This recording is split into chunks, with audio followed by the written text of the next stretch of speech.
Hey, what's going on, everybody? I'm here with my brother, and we're going to do a classic movie review. We're going to review The Wizard, which is considered one of the best video game movies about video games ever. And Alex, you actually selected this for a podcast. You did a podcast with your friend, and the topic was what a favorite childhood movie, and you picked The Wizard, Sure. starring Fred Savage. Well, this movie is very special to me. You know, I might have also mentioned to you, yes, I did. This is one of my favorite childhood movies. But I also might have mentioned to you my band, 60 Miles East. When our band 60 Miles East was active, we actually came up with that name because I lived 60 miles east of Cabazon, which is the dinosaur park where they meet at the end of the movie. Cabazon is the name of the town, and if anybody's ever been there, it's a little underwhelming. It's not really that great, but when you're a kid, it's a big deal. And if you're with friends, it's fun to like climb up the dinosaurs. And, Yeah, no, it's a famous. Those dinosaurs are famous because they were also on Pee Wee Herman, right? Yeah, exactly. They were in Pee Wee Herman, and I think people stop there a lot. I think I went to the tourist shop up there, and they actually have a T-shirt. You know, a Pee Wee Herman T-shirt. Oh, yeah? Yeah, they didn't have anything about the Wizard, unfortunately. Oh, really? Yeah. But I remember in the tourist shop, I think it's in top of the long neck dinosaur. So this movie holds a special place in my heart, and I love the NES. I love the Nintendo. Mega Man 2. Favorite game of all time. Still love it to this day. And this movie, watching it again this time, I think the flaws really kind of were a lot more glaring than they have ever been. But I still appreciate the nostalgia of it. And if you like nostalgia for those old video games, this is just a fun movie to watch. You know, and if you've ever seen the movie Rain Man, if you've never seen this movie, you've seen the movie Rain Man, you know what Rain Man is about. This is basically Rain Man for kids with video games. Exactly. Rain Man came out in '88. It was about Dustin Hoffman playing an autistic guy, and in this movie, the Wizard is a video game master, but he has autism, and he doesn't really talk. So that's the other thing. They never say that he's autistic, but he definitely, he's the behaviors he has is reflective of someone who's autistic. They don't mention it. Yeah, I mean, there's a couple of scenes where when the girl meets him for the first time, she's like, "Oh, what's his problem, or what's wrong with him?" Yeah, so he tries to run away, and Fred Savage is in this movie, of course. Remember, one of the greatest child actors of the '80s and '90s. Yeah, no, this was during his hot run during the Wonder Years. I guess maybe he took the summer off, and he was able to film this movie. Yeah. So. Yeah, exactly. And Fred Savage he's fun to watch. Christian Slater is great. Bo Bridges is really good. No, there's some really big name actors. You can make an argument that Fred Savage and Christian Slater were, probably the two most famous guys in Hollywood at the time, or two of the most. Sure. Fred Savage is certainly popular on TV, and Christian Slater was, that was his time, that was his era, and he was kind of coming up. And he was like the DiCaprio of the late '80s for people that don't remember. For a short period of time, I think he had that air about him, but I don't think he didn't quite live up to that. I think True Romance was his only kind of like movie where he was able to kind of tap into that level of De Niro, DiCaprio, that sort of thing. But it's fun to watch him in this movie, and it's a cute movie. But what are you most attracted to in terms of this movie? Is it the actual video games, or is it the storyline, or is it just the kids running away going to California? Like what is it that you're most attracted to? Well, I like road trip movies, and this is a road trip movie. I like the NES. I love the nostalgia. I think what keeps me going back to it is obviously the ending, so I'll give away the ending if that's okay. I think when they go back to Cabazon and the family's reunited in the way that it is, because he's yelling California, California. Right. We thought it maybe had something to do with the video game championships. It has nothing to do with the video games. He just happens to be good at video games. Yeah, he has nothing to do. Him yelling California has nothing to do with the state of California. California is the top of that Brontosaurus, where the last time he was with his sister and the rest of his family, because his twin sister died. Right. I think she died of leukemia. Was it leukemia? I don't think they mentioned. Yeah, it. I think she had leukemia. I could be wrong, but and so by the end you get this very touching story. Could have been this big family melodrama where they really explored that stuff, but of course it's a kids movie. It's about video games, and they don't really get into that till the end. But it's touching. It's touching to me because I know we know a thing or two about families. So it's more of the you're more attracted to the family situation. I think that's what if that element wasn't there, I don't think that I would have kept coming back to it. I mean, I named my band. I wanted to name the band Cabazon. I named it 60 Miles East because my bass players thought that was a cooler name. I agree. So obviously that had an effect on me. It always elicits an emotional response from me, and I'm glad they threw it in there because otherwise it would just be a promotion for Super Mario Brothers 3. Which is exactly the reason why the movie was made. It does feel like it's a huge promotion, not just for Mario 3, but everything that was hot that came out on Nintendo that year, from Ninja Turtles to Ninja Gaiden, all these different movies. But Ninja Gaiden, hi! Yeah, man. No, it's just a fun movie. There's even so much stuff like that happens along the way, Nintendo related, and even just some interesting characters.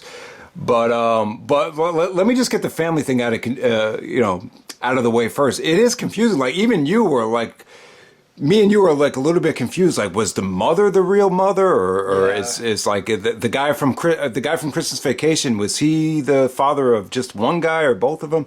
Yeah. But by the end of the movie, you get to know it's three brothers, and they're from different mothers. Mm-hmm. Right. But it's consistently the same father. I think Fred Savage and Christian Slater, they both have the same mother. The kid that's autistic, it's a different mother. Right. I don't think you meet the mother of Fred Savage and Christian Slater. No, you don't. You don't meet her, but they're all the sons of. They all have the same dad, which is played by Beau Bridges, Jeff Bridges, the more famous Jeff Bridges' brother, actually. And you're absolutely right. So Jimmy, the wizard, is actually the half brother of Fred Savage and Christian Slater. But it just real quick, Fred Savage and Christian Slater do not look like they are from the same family at all. So you kind of have to put that one in. Yeah, but you know what? Does Bret Hart and Owen Hart look like they're from the same family? Oh, that's a good point. Okay, fair enough. You know what I'm saying? Fair enough. That's true. All right, but the bottom line is the wizard, the kid that's autistic, they want to put him in like this, like mental home? A home? An institution. A group home? An institution? Yeah. Right. Like Dustin Hoffman and Rain Man. Right, all right. Yeah. So Fred Savage and the whole, and Christian Slater, they're upset about that. And so Savage's solution is just to take Jimmy and run away with him. Yeah. Oh, you mean Fred Savage? Fred Savage. Okay, sorry. Yeah. So they just want to run away, and then after they do run away, they hire like this creep to bring him home. What was his name? Putnam. So he ends up being the biggest villain in the movie. Right. He does have a babyface turn at the end, but he's really is a prick. I wouldn't call that a babyface turn, really. Oh yeah, he's trying to catch them, and so then he has a feud with Beau Bridges, the father, because they're both trying to find the kids at the same time. Right, and he doesn't get his money if the father finds him first. Right. So. Right, exactly. So it's kind of like Beau Bridges and Christian Slater are on their own kind of disastrous road trip movie. It forces them to bond in a way and talk about some things they haven't been able to talk about. Right, and they run into this creepy guy who basically hunts down kids and he was kind of creepy, but I thought he did make for a good villain. The movie wouldn't have been as exciting and as dramatic without him. I'll just say that about him. Obviously, one of the highlights in the movie is when he when he actually finds the kid and he's going to leave with them, and then Haley screams, "He touched my breast," and then they that kind of saved them in that situation. It was a funny scene. Yeah, I'm glad you mentioned Haley. I don't even know. Let's talk about Haley. I would actually say this. Never saw her again, but she was actually I would say a much better actress than Danica McKellar, the girl that played Winnie Cooper. I mean, you agree with that, right? Yeah, I agree. I agree. Yeah, she was good. She was intelligent. She was witty. Her character was she kind of lied a lot. You know, she was a little bit like over the top in terms of lying.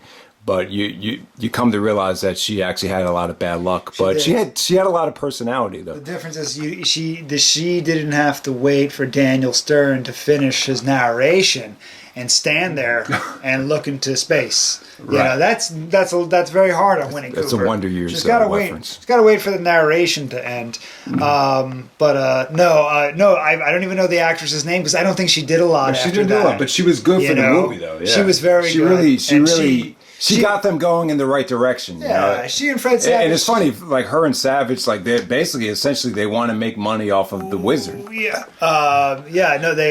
they want to. Right, exactly. They want to. Well, it's weird. What's their? They want to enter this video game contest so they can make enough money. She actually wants to make enough money so she can pay for a house because she lives in a trailer because her mom gambled away all the money. Exactly. Yeah, and I forget, did they say where her father is? Because we don't get to meet her. I think her father used to be a trucker. Okay, and is he? I'm not sure. Did he die? Yeah, I'm not. Is he the Green Ranger? Is he? I don't know. This is your favorite movie. I don't know. I forget. I don't pay attention to it. I just go, ooh, Mega Man 2. Ooh, Ninja Turtles. Ah, family nostalgia. You know, that's why I watch it. I don't have that. but all right. So they're in a bus station and they're trying to just run away. They don't know where the hell they're at. It's a very West Coast driven movie. It starts off in Utah. Eventually, they go to Las Vegas, and they end up in Los Angeles. But the scene where they're trying to get on a bus to get out of there, the Wizard, he starts playing. What was it? Not Street Fighter. It was Double Dragon. So he's playing Double Dragon. It's so funny. Because, like, without the music, the scene wouldn't have worked. So they have the music start playing, then they have the bus driver clerk actually looking at the kid like he's something special. I mean, just talk about that. Like they used the music really sold the movie in terms of like the video game playing. It had to be really tough to direct without the music. Well, I think that some of that when we were kids, it was cool, and I think it worked. I think that's the stuff that just doesn't age very well as you get older, is this idea that he's playing these games and everybody around him is just wowed by that. You got 50,000 points in Double Dragon. I don't know if you can get 50,000 Like the thing is, points. when we played Nintendo, we didn't give a shit about points. We just tried to beat the game. You just want to beat the game, exactly. Yeah, that's all you cared about. But people back then with video games, some people did pay attention to the points. A little brief history there. They did have video game competitions. I think they still do now. They're probably online. There's probably a whole bunch of them. Right. No, I'm sure there's a lot of money involved. But yeah. They also had. There was a YouTube video on this. They used to have, because they show in the movie, they have these guys that they can call, guys and gals. They can call for video game tips. If you wanted to beat the game without using Game Genie, you could actually call. You could have like a guidance counselor for the video game. Yeah, they used to actually. I don't think they have it anymore. They used to have Nintendo Power magazines to help you out. That was before Game Genie. Yeah. Right, exactly. Yeah, I follow a guy. What's it? It's well. Obviously, there's Angry Video Game Nerd. I'm sure he does it, but I think Nintendo. NES Complex, NES Complex, and he does I think he does a Nintendo Power series where he talks about different Nintendo powers. Okay. Yeah. There's all that stuff out there. But I think if you were a fan of the NES or that late 90s, or late 80s, early 90s era video games, and you haven't seen this, you got to watch this because it's fun. It's good for the nostalgia. Yeah, but no, the road trip is really fun. Even some of the montages, the Semi and Angel montage, I thought that was really cool how they used that song from the 80s. But yeah, they just go through a lot of ups and downs. They try to hitchhike, and as one time they're trying to count their money, and the truckers see the money, they steal the money from them, and they hustle these salesmen at the arcade. And then, one time this waitress actually saves their asses because, they stole 20. I mean, they won $20 from this group of kids, and then eventually they come back and they want their money back, and they bloody up Fred Savage's nose. So they really do go through a lot of ups and downs. But we got to talk about my main man, Lucas. All right, so they find this one guy. Please don't call him your main man. My main man. No, he's not my main man. But all right. So they kick these older kids' ass at a diner, And then after the waitress chases these guys away, he's like, he's good, but he'll never beat Lucas. Lucas is just awesome. And they're like, well, where might we find this Lucas? And so they actually go to Lucas. And this kid's like wearing sunglasses. He's got like 97 Nintendo games in a backpack or whatever it is. 97, right. And so he actually plays this racing game. What was it called? Rad Racer. Rad Racer. Yeah. And the graphics look terrible. Like from 1987, it definitely looked like a step behind F-Zero, which I actually wanted to play the other day. And F-Zero was an incredible game for Super Nintendo. But yeah, you could actually use this thing called the Power Glove, and you could it actually you move the glove and you could actually race with it, maneuver it. Sure. So yeah, I thought the Power Glove was really cool. But you were telling me that like a lot of people didn't like it. It just didn't work. I don't think that the technology caught up with Nintendo's ambition at that time. I mean, the Wii and the Wii U and what they have now, the stuff that came later, kind of the technology caught up to their ambitions of doing the whole virtual reality stuff. The Duck Hunt gun worked fine, I thought, but I never used the Power Glove, so I can't say. But from what I've heard, people struggle to get the Power Glove to work. Yeah, I don't remember it being that successful. Like I remember some of our friends had it, but like no one like consistently wanted to keep playing it. But I thought the idea was really cool, though. Sure. But ultimately that scene was just a big sell for the Power Glove. I also don't know. A big problem with a lot of stuff like those accessories is like how many games could you use like the Duck Hunt gun for that you could think of. I think there was maybe Duck Hunt and what else? And Hogan's Alley. Yeah, I mean, it's not like you could use the Power Glove to play Mario, right? No, or Zelda. The Power Glove would maybe they work for a couple racing games, but not every single game. Same thing with the Power Glove. I'm not sure. You said the Power Glove might have been from the Mike Tyson game. Maybe for Mike Tyson, like super knockout games like racing games. But I mean, because then you get to pretend that you're steering a wheel or that you're punching the air. No, I thought the Power Glove scene was cool. So he goes like, I love the Power Glove. It's so bad. Yeah. And then Fred Savage is like, well, just keep your Power Gloves away from her, pal.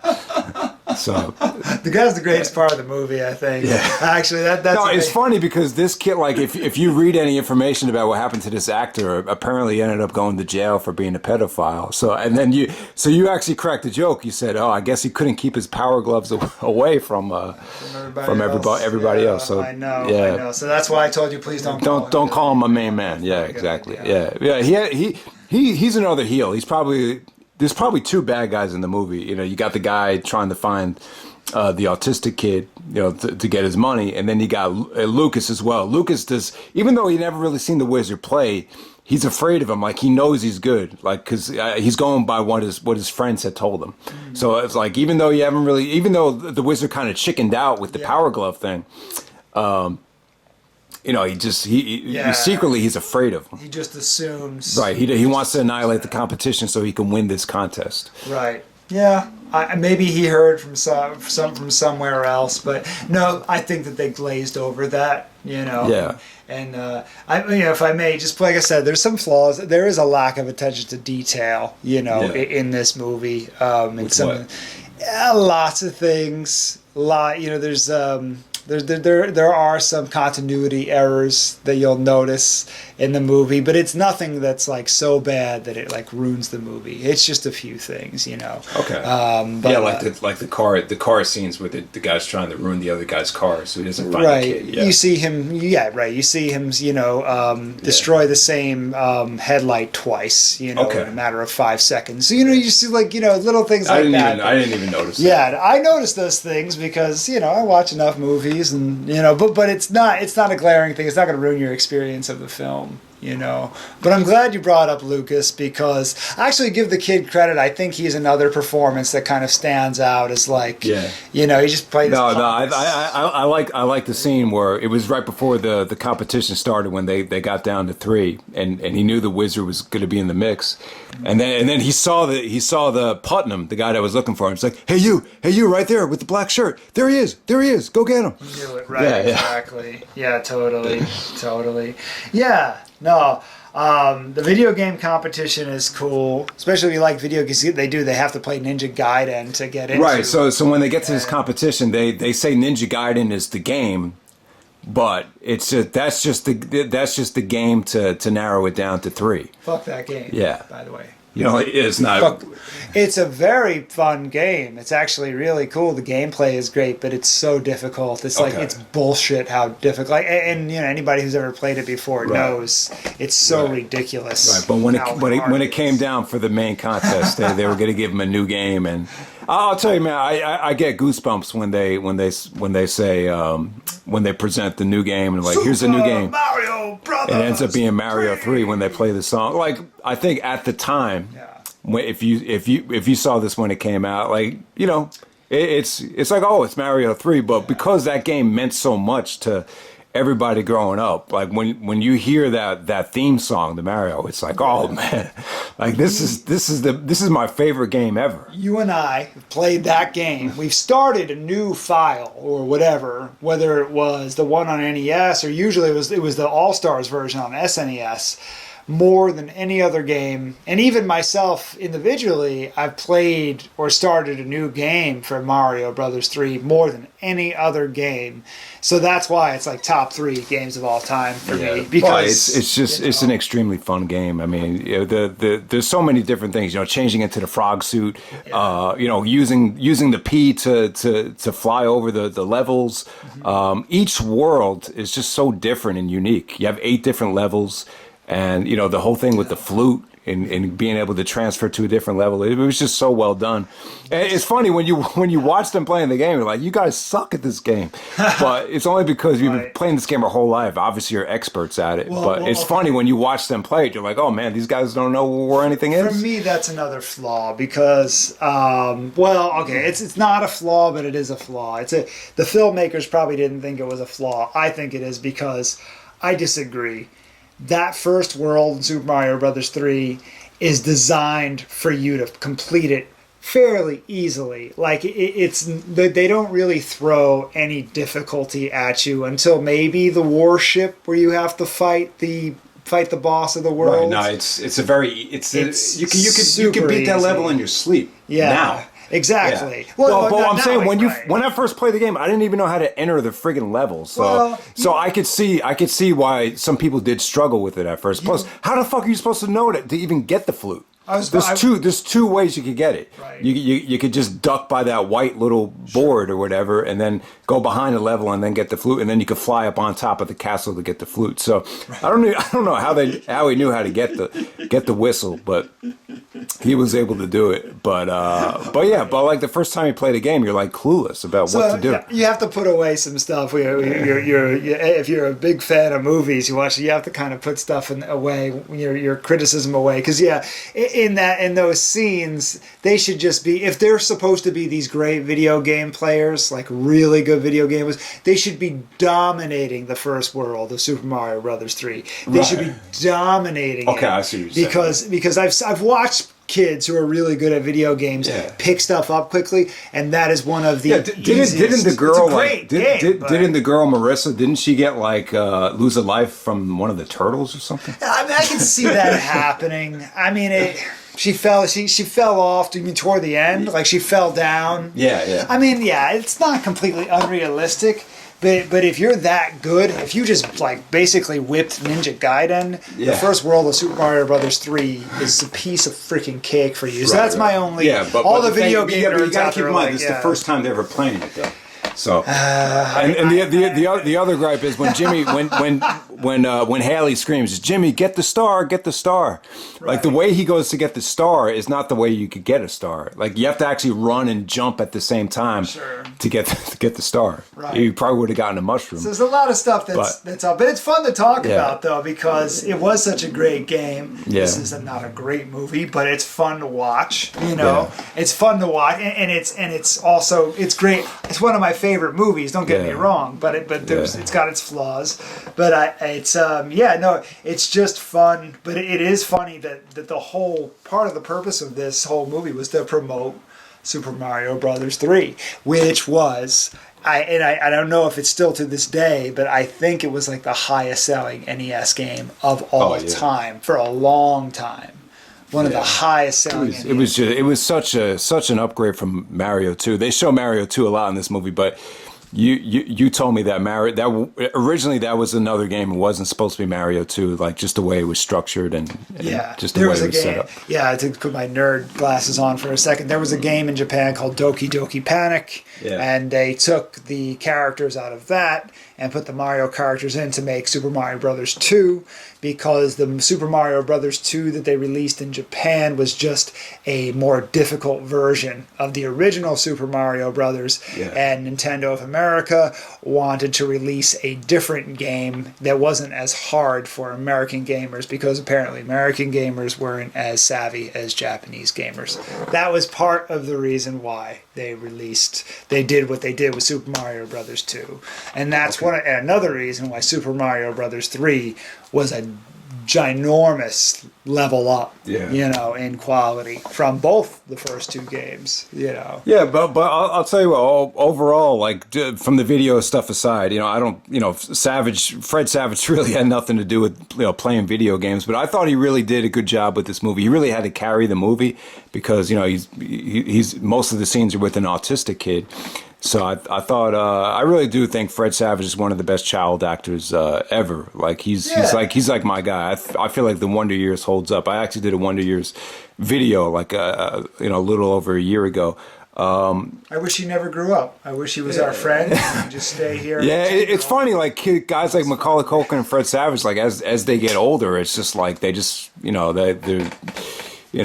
can't continue that momentum for whatever reason. But that's another issue. But yeah, man, I thought it was a good movie. Like the scene at the end with all the pictures and and the families kind of meeting at the end to support Jimmy.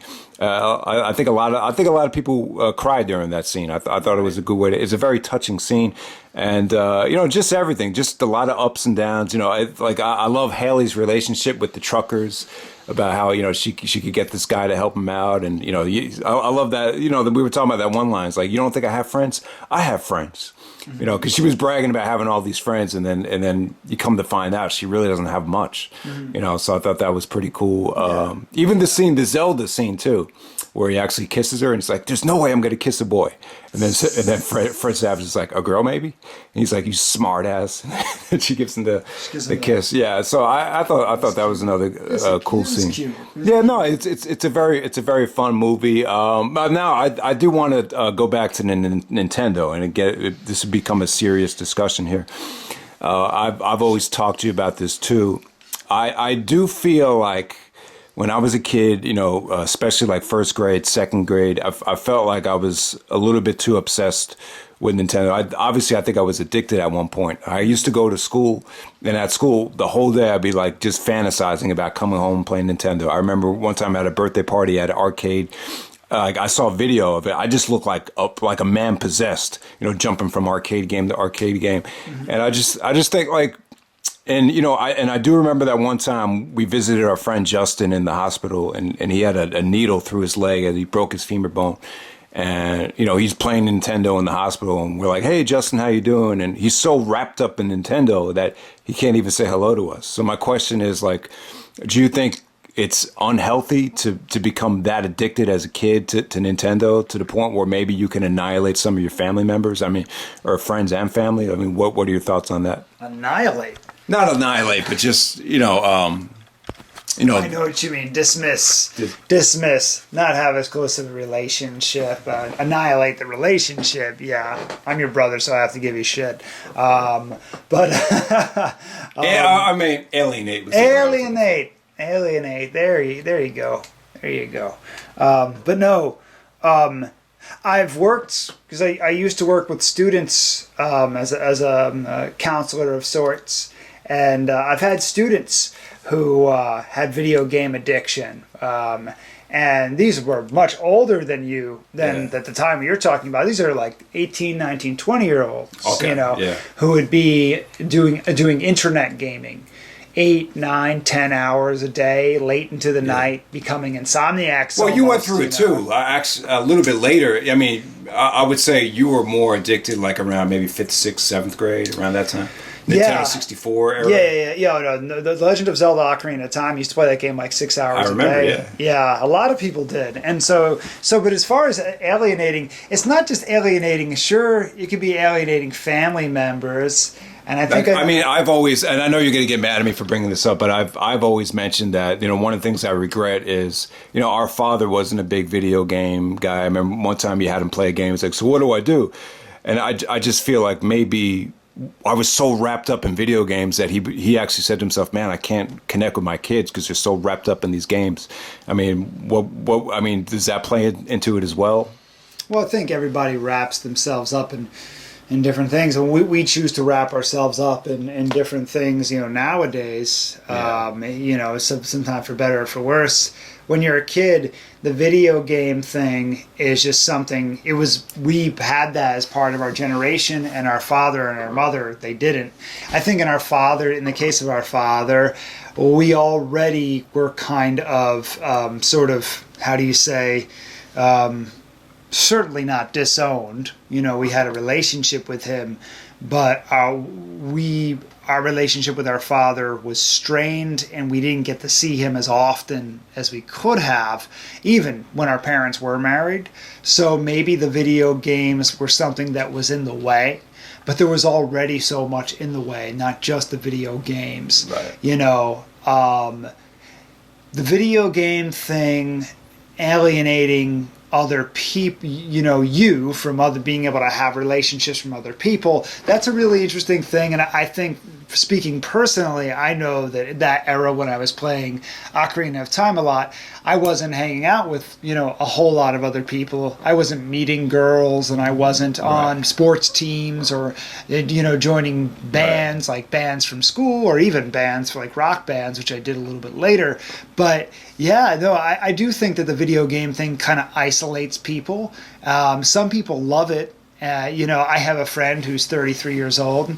He plays music. He's a DJ. He's a teacher, and he plays video games online maybe 2 or 3 times a week just for fun. Yeah, but fun, he does it in moderation. Yeah. This idea that you don't sound, it doesn't sound like you were addicted. It sounds like you had maybe a 2 or 3 year period where you were so into it that you wanted, it was just a big hobby of yours as a kid when you came home from school. Yeah. And our dad was coming back from work, and he did like 2 or 3 different things, and so I don't think it's fair. I don't think it's fair to your younger Robin to say that you kind of let that get in your way. But I will say that as you get older, it's something I wish I didn't spend as much time playing video games when I was like 12, 13, 14. I wish I had spent more time at open mics and doing things that I did later on,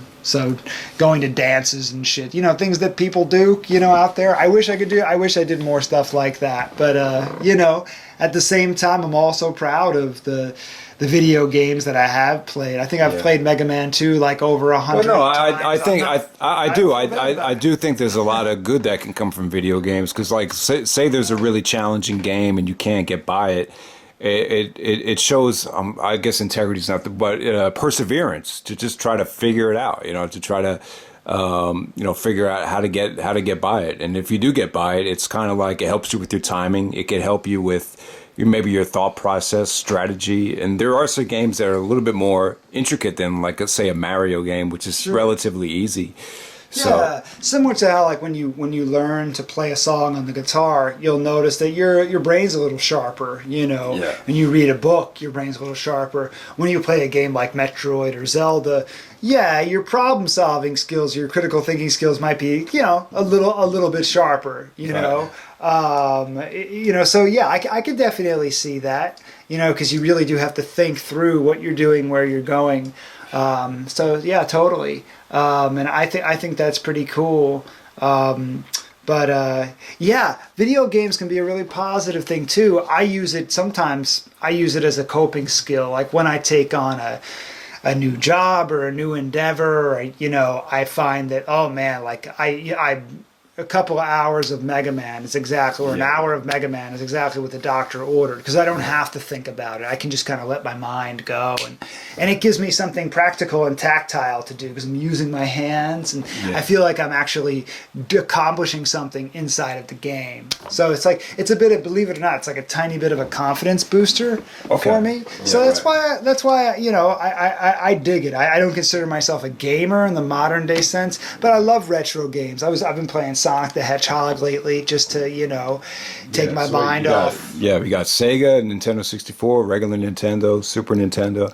Yeah. So when it all comes down to it, what was like your favorite time for video games? Looking back on it, would you say this era with the Wizard, which is regular Nintendo, or maybe the 91, 92 Super Nintendo, or Sega Genesis? Sega was like 92, 93.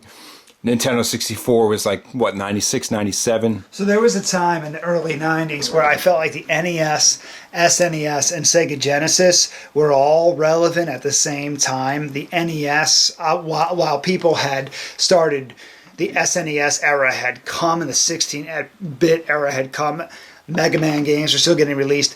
I think Kirby games are still getting. There were still games that were still being released on NES, and that happens with a lot of the especially PlayStation. That happens with all the PlayStation, you know, consoles that come out nowadays. But I think it's the early '90s because you had so much. You know, so many different games from those three systems, you know, to get involved with, which was pretty cool. I love going back and playing Castlevania. I think if to really say, I mean, it's a tough. Yeah, I think the early 90s, but maybe late 80s, just because you had a lot of really good NES games come out in 89, 90, right before the SNES came out. Yeah, I just want to say rest in peace to my Aunt Rosie, because she had gotten me regular Nintendo Christmas of 1989. And so she was the one that got me my first Nintendo. She just passed away a couple years ago. I didn't get to speak at her memorial, but yeah, I remember that late 80s, that Christmas 1989. That was like everyone's first Nintendo for that Christmas. Yeah, that was beautiful. That's beautiful. Did she get the top loader or the one that looks like that one, the side, the one? No, I think the regular. I can't remember exactly one. I just remember it was regular Nintendo with the Duck Hunt gun, and it comes with Duck Hunt and Mario in 2 games in 1 cartridge. Yeah, I remember that. Yeah, sure. Yeah, no, but yeah, the top loader years later, and we had that one. I think our grandmother bought us that one. Oh, for Super Nintendo. Well, the top load. No, they had a top loader for the NES. Too. Oh, okay. Yeah, I think it was. Yeah, you know what? I think we did have the top loader when I look back on it. But yeah. All right, man. But you know what? When you're reviewing this movie to me, I'm a little bit disappointed because you don't seem like you're really that into the movie. I love. You seem like you're just more into like the video game nostalgia part of it. You're not really. It just seems like you don't really care for Fred Savage the way I do. I think I like the movie because it really, you know, it really reminds me of like that Wonder Years acting, because he's got a lot of charisma for a kid. Well, remember, I didn't just say the nostalgia from the video games. That's one piece. The other piece is the family, the emotional family and the road trip thing stuff, especially at the end. The heart of the movie to me is really the end of the movie. Yeah, you know, as far as you know, but as far as acting and Fred Savage and some of these other people that were in there, no, I mean it's okay. It's fun, but I'm saying for people who, the reason why people give this movie a hard time is because when you're looking at it critically, you can't avoid. It's tough though. It's tough. Some of those shots are like even with trying to see Christian Slater's reaction to, you know, the emotional stuff with him, with looking at the pictures. It's tough to put on an act in that situation. Right. Even some of the video game playing, it's like how do you make these scenes work without music? It's like impossible. We should see if Siskel and Ebert did a review. No, they didn't review. They didn't review it. I'm sure they didn't. Okay, but no, it's cool, man. It's a great movie for.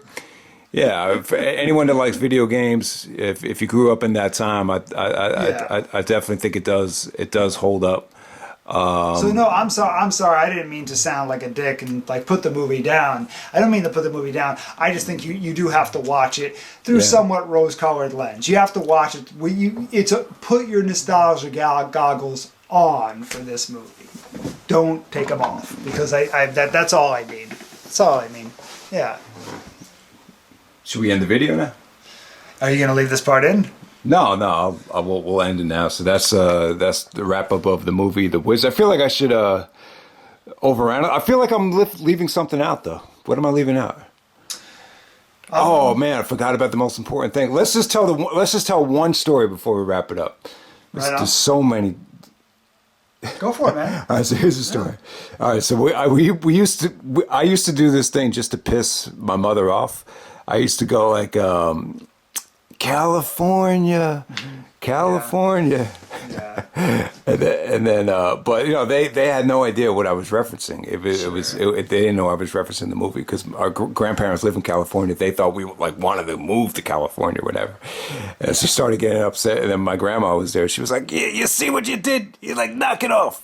There was fear that we were gonna go live with our father's parents, you know, and so that was a point of tension between our mother and our father, you know. But yeah. I mean, you know, California. They even make that when the kid says California in the very beginning of the movie, the cop looks down at him and says, "Yeah, I know, kid. We all want to go to California. Everybody wants to go to California."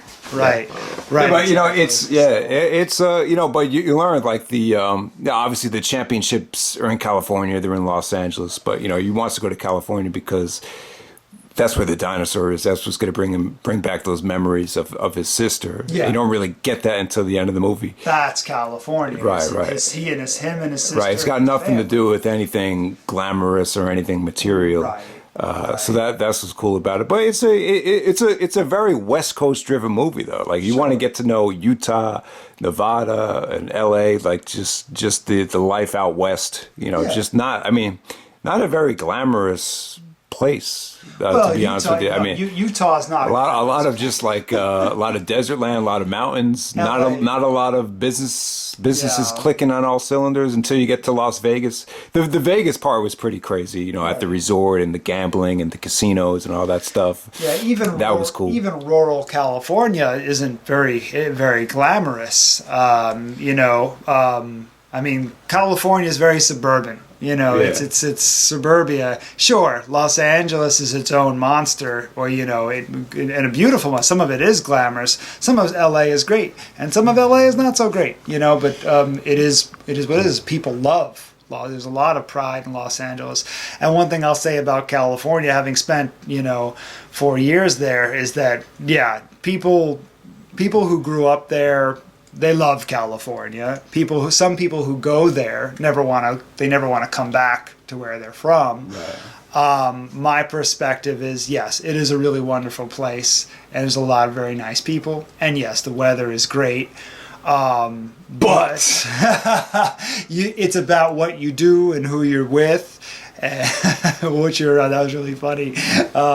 You know, the people you surround yourself with, and where your heart is really at. But I think the California thing, I wish everybody could have some experience like that. It doesn't, if it was California, or if it's Austin, Texas, or if it's Miami, Florida, or if it's Portland, Oregon. I wish everybody could go for a little while, you know, and have some sort of, you know, experience like that, so that they can kind of be a fish out of water for a little while. If you're into that sort of thing, and experience the world in a different way, you know, to see what else is out there. I saw a whole lot of California. I saw the desert. I saw Skid Row. In LA. I know. I saw the elitism in the college towns. Right. So you saw a little bit of everything. You saw the ups and downs. I saw the ups and downs. Oh yeah, totally. Right. And so the real California is just like, it's a lot of other places in America, but I think you get the kind of multifaceted American experience, you know, being in the Los Angeles area. Yeah. You see a little bit of everything. It's not just a flat out blue state either. There's plenty of, you know, there's conservative, there's liberal, there's Republican, there's Democrat, there's extremism, there's, you know, there's a combination of everything. Well, if you live in California, there's no excuse to become the greatest shooter in the world. But yeah, the moral to the story with the Wizard is this, to me. Everything in moderation. I would say this about video games. I love playing video games when I was younger. Luckily for me, like it's something I don't do. I don't really play video games. Maybe occasionally, we'll play F-Zero or Mario or whatever. But the moral to the story is this: you don't ever want to get so wrapped up in video games that you can't even say hello to some person that visits you in the hospital. That's a no-no. That means that you have a problem. Obviously, I don't think Justin is doing that bad, but that was something that really kind of struck me at the time. I said, all right, you get everything in moderation though, but you can't just get addicted to video games. You could get addicted to anything. You could maybe you could argue I'm addicted to watching basketball, or I'm addicted to listening to too much rap music. But the thing is, I think you want, and obviously professional wrestling too, everything in moderation. You can learn from everything. You want to take a little bit here and there. And then there's other people that say, like I think even Steve Nash said, moderation can wait, be obsessed for the moment.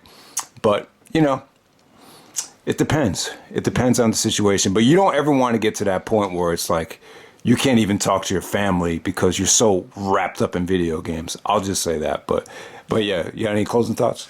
Yeah, no, I think we use a lot of this technology in healthy and some unhealthy ways. I agree with the moderation argument, but I also, would also have that extend to people's phones now and smartphones. People are probably tired of hearing it. Oh yeah, but especially those PR girls. They're like fucking machines with those those smartphones. Yeah, and it sucks, because when you try to have a conversation with somebody, try to say hi to somebody, worse, and it's not always as easy nowadays. Well, yeah. You have to go out and really find those communities of people. That's why I like going to open mics, or like musical, artistic stuff, because people will be kind of into the performance and they're less likely to just be kind of looking at their phones, the entire time. But I think the phone allows people to be dismissive the same way you talk about in that example with Justin, or just kind of, sort of not have to be as relatable, not have to be as communicative. They can just like, I don't have to meet a new person because that's a scary experience. I'll keep my eyes on my phone so they don't think that I'm trying to have any sort of connection with them. I think people use it as a way to kind of avoid human connection sometimes. That's all. At least I've noticed that. No, you're right about that. Yeah. All right, man. We'll wrap it up. That's the Wizard. And this isn't the only time we reviewed it. We actually reviewed this a long time ago on the webcam. It's like summer of 2009 or whatever. We actually were on camera for it, but I decided I just didn't like the way it came out, and I didn't upload it. But I will upload this one because I think you got to, for a movie like this, you got to do more than a review. You kind of have to talk about different things and kind of parallel it to life. So that's why I didn't upload the original one. But yeah, man, this is your favorite childhood movie, and it's not my favorite childhood movie, or not my favorite movie, but it's one of, I put it in my top 20 though. I did. I would definitely put it in the top 20. I actually saw it in the theater as a kid. It's funny, like when I saw this in the theater as a kid, you were actually too young to see it. So that's how old it is. 1989. Yeah. I was like 5. You were like 2. I'm not old enough to go into the theater yet. So, all right, man. I'll see you.